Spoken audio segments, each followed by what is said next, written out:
Pops estate തൊഴിലാളികളെ ജോലിക്ക് ഇറക്കാതെ അന്യസംസ്ഥാന തൊഴിലാളികൾക്ക് ജോലി നൽകുന്നതിൽ പ്രതിഷേധിച്ചുകൊണ്ട് തൊഴിലാളികൾ രംഗത്ത്. 5 മാസത്തെ ശമ്പള കുടിശ്ശിക ഉള്ളപ്പോൾ 1 മാസം മാത്രമാണ് എസ്റ്റേറ്റ് മാനേജ്മെന്റ് നൽകിയിരിക്കുന്നത്. എന്നാൽ ജോലി ചെയ്യാൻ അനുവദിക്കുന്നില്ല എന്നും എസ്റ്റേറ്റ് തൊഴിലാളികൾ പറയുന്നു. റെയിൻബോ ന്യൂസ് വാർത്തകൾ നിങ്ങൾക്കായി അവതരിപ്പിക്കുന്നത്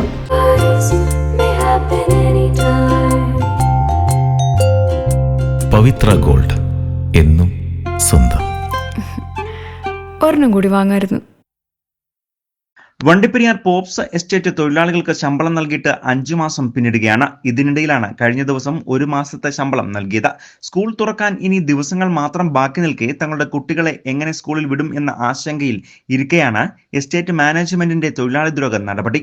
സ്ഥിരം തൊഴിലാളികളെ ജോലിക്ക് ഇറക്കാതെ അന്യസംസ്ഥാന തൊഴിലാളികൾക്ക് അധിക കൂലി നൽകിക്കൊണ്ട് കൊളുന്തെടുക്കാൻ മാനേജ്മെന്റ് നിർദ്ദേശിച്ചിരിക്കുകയായിരുന്നു. ഇത് അറിഞ്ഞ ഉടൻ തന്നെ തൊഴിലാളികൾ പ്രതിഷേധവുമായി രംഗത്തെത്തി. അന്യസംസ്ഥാന തൊഴിലാളികളെ ജോലിയിൽ കയറാൻ സമ്മതിക്കാതെ പ്രതിഷേധം അറിയിച്ചു. ചെലവ് കാശുമില്ല, ശമ്പളവും കയറ്റി വിടുന്നില്ല, പിന്നെ ഞങ്ങൾ എന്ത് ചെയ്യും? അതുകൊണ്ട് കുട്ടിക്കാന, അതുപോലെ ABTയിൽ, ബദൽ കമ്പനിയിൽ, പിന്നെ ഏലക്കാടുകളിലൊക്കെയാണ് ഇവിടുത്തെ തൊഴിലാളികൾ പണിക്ക് പോയിക്കൊണ്ടിരിക്കുന്നത്. അപ്പം ഞങ്ങൾ ഇന്ന് ഞങ്ങൾ പണിക്ക് പോകാൻ ഈ റോഡ് ഇങ്ങനെ ബദലിലാണ് ഞാൻ പണിക്ക് പോകുന്നത്. ഈ ബദൽ എസ്റ്റേറ്റ് പണിക്ക് പോകാനായിട്ട് ഇതിലേ കൂടെ വന്ന സമയത്താണ് ഹിന്ദിക്കാരെ 6 പേരെ ഇറക്കി കമ്പനി അവർ ഇന്ന് കൊളുന്ത് വെട്ടി. ഞങ്ങൾ പണിക്ക് പോയ 9 പേര് തിരിച്ച് ഇവിടെ വന്ന് പണിക്ക് പോകാതെ കണ്ട് ആ 9 പേര് ഇവിടെ വന്ന് 6 പേരോട് കാട്ടിൽ നിന്നിറങ്ങാൻ പറഞ്ഞു. പിന്നെ ഇവിടെ പണിക്ക് പോകാതെ വീട്ടിൽ ഇരിക്കുന്ന പുരുഷന്മാരെ ഞങ്ങൾ തൊഴിലാളികളെ വീട്ടിൽ നിന്ന് ഇറക്കി. അവർ ഇവിടെ വന്ന് ലാസ്റ്റ് അയ്യ വന്നു, മാനേജർ വന്നു. അവരോട് ചോദിക്കുന്നു, ഇവർ ഇന്ന് രാവിലെ ഇവിടുത്തെ പുരുഷ തൊഴിലാളികളോട് പറഞ്ഞേക്കുന്ന ബദലി 75 കിലോ വെച്ച് BUCക്ക് വെട്ടിയാൽ മാത്രം 1 രൂപ കൊടുക്കാവുന്നോ, 1 രൂപ കൊടുക്കാവുന്ന അവർ പറഞ്ഞിട്ടുണ്ട്. അപ്പോൾ ഞങ്ങൾ ചെറിയ മെഷീൻ വെച്ച് വെട്ടുന്ന, അതായത് ഷീർ വെച്ച് വെട്ടുന്നതിന് അതിന് നേരത്തെ ഞങ്ങൾക്ക് 50 കിലോയ്ക്ക് മേളിൽ 5 രൂപ വെച്ച് തന്നുകൊണ്ടിരുന്നതാണ്. പോപ്സിൻ്റെ നിലപാട് എന്നത് ഇപ്പം കുറച്ച് നാളായിട്ട് ഞങ്ങൾക്ക് അങ്ങനെ തരുന്നില്ല. ഞങ്ങളുടെ പൈസ ലോൺ പിടിച്ചിട്ടുണ്ട്, എന്നാൽ ഞങ്ങൾ ലോൺ അവിടെ അടയ്ക്കാത്തതുകൊണ്ട്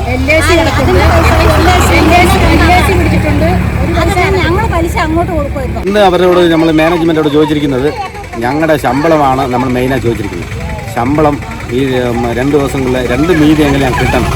കിട്ടിയാൽ മാത്രമേ ഞങ്ങൾ എസ്റ്റേറ്റിൽ ജോലി ചെയ്യാൻ പറ്റത്തുള്ളൂ എന്ന് ജനങ്ങളുടെ തീരുമാനമാണ്, ഞങ്ങളുടെ തീരുമാനമല്ല, ജനങ്ങളുടെ തീരുമാനമാണ്. അപ്പോൾ ഇവർ എന്താണെന്ന് പറഞ്ഞാൽ കൊളുന്ത് വെട്ടിക്കൊടുന്ന് പറഞ്ഞുകൊണ്ടിരിക്കുക. കൊളുന്ത് വെട്ടിക്കൊടുത്താൽ ഇവർ ഉറപ്പ് പറയത്തില്ല. 250 രൂപ വെച്ച് തരാമെന്ന് പറയുന്നു. ഇവർ ബാക്കി ശമ്പളത്തിന് ഉറപ്പ് പറയുന്നില്ല. അപ്പോൾ അത് ഇനി അത് കമ്മിറ്റി കൂടി തീരുമാനിക്കണം, ബാക്കി കമ്മിറ്റിക്ക് കൂടി തീരുമാനിക്കണം ഇവർ പറഞ്ഞുകൊണ്ടിരിക്കുക. അപ്പം മാനേജ്മെൻറ്റ് ഇതിന് ഒരു ഉത്തരവാദിത്തമായി പറയുന്നില്ല. അതുകൊണ്ട് ഞങ്ങൾക്ക് തീരുമാനം മീതി കൊടുക്കണം. അതില്ലെങ്കിൽ ഞങ്ങളുടെ കൊളുന്ത് വെട്ടി കൊടുക്കുക. കൊളുന്ത് വെട്ടി കൊടുക്കുന്നത് 15 രൂപ 1 കിലോ കൊളുന്ത് കൊടുക്കുകയാണെങ്കിൽ ഞങ്ങൾ പേര് വേണ്ട, ആൾക്കാർ മൊത്തം വെച്ച് ഈ കാട് കൊളുന്ത് വെട്ടി കൊടുക്കാം. എസ്റ്റേറ്റ് മാനേജ്മെന്റ് പറയുന്നത് 75 കിലോ കൊളുന്ത് എസ്റ്റേറ്റ് തൊഴിലാളികൾ എടുക്കണം. ഇതിനുശേഷമുള്ള ഓരോ കിലോയ്ക്കും 1 രൂപ വെച്ച് നൽകാമെന്നാണ് പറഞ്ഞിരിക്കുന്നത്. ഇതേസമയം അന്യസംസ്ഥാന തൊഴിലാളികൾ എടുക്കുന്ന 1 കിലോ തേയിലക്കൊളുന്തിന് 9 രൂപ വെച്ച് നൽകാനും മാനേജ്മെന്റ് തയ്യാറായി നിൽക്കുകയാണ്. ഇതിൽ പ്രതിഷേധിച്ചാണ് തൊഴിലാളികൾ രംഗത്തെത്തിയത്. ചെലവകാശ് മീതിയോ മറ്റ് ആനുകൂല്യങ്ങൾ ഒന്നും തന്നെ വേണ്ട. എടുക്കുന്ന കൊളുന്തിന് 1 കിലോയ്ക്ക് 15 രൂപ വെച്ച് നൽകിയാൽ മാത്രം മതി. മുൻപ് ഇങ്ങനെയാണ് എസ്റ്റേറ്റ് മാനേജ്മെന്റ് ചെയ്തുകൊണ്ടിരുന്നത്. ഇതുതന്നെ തന്നാൽ മതി എന്നാണ് തൊഴിലാളികളുടെ ആവശ്യം. ഇത് അംഗീകരിക്കാതെയാണ് എസ്റ്റേറ്റ് മാനേജ്മെന്റ് ഇടപെടുന്നത്. ഇതേസമയം ഈ സംഭവത്തിൽ തൊഴിലാളി യൂണിയൻ സംഘടനാ ഭാരവാഹികൾ ഇടപെട്ടിട്ടില്ല എന്ന ആക്ഷേപവും നിലനിൽക്കുകയാണ്. News bureau, Vandiperiyar.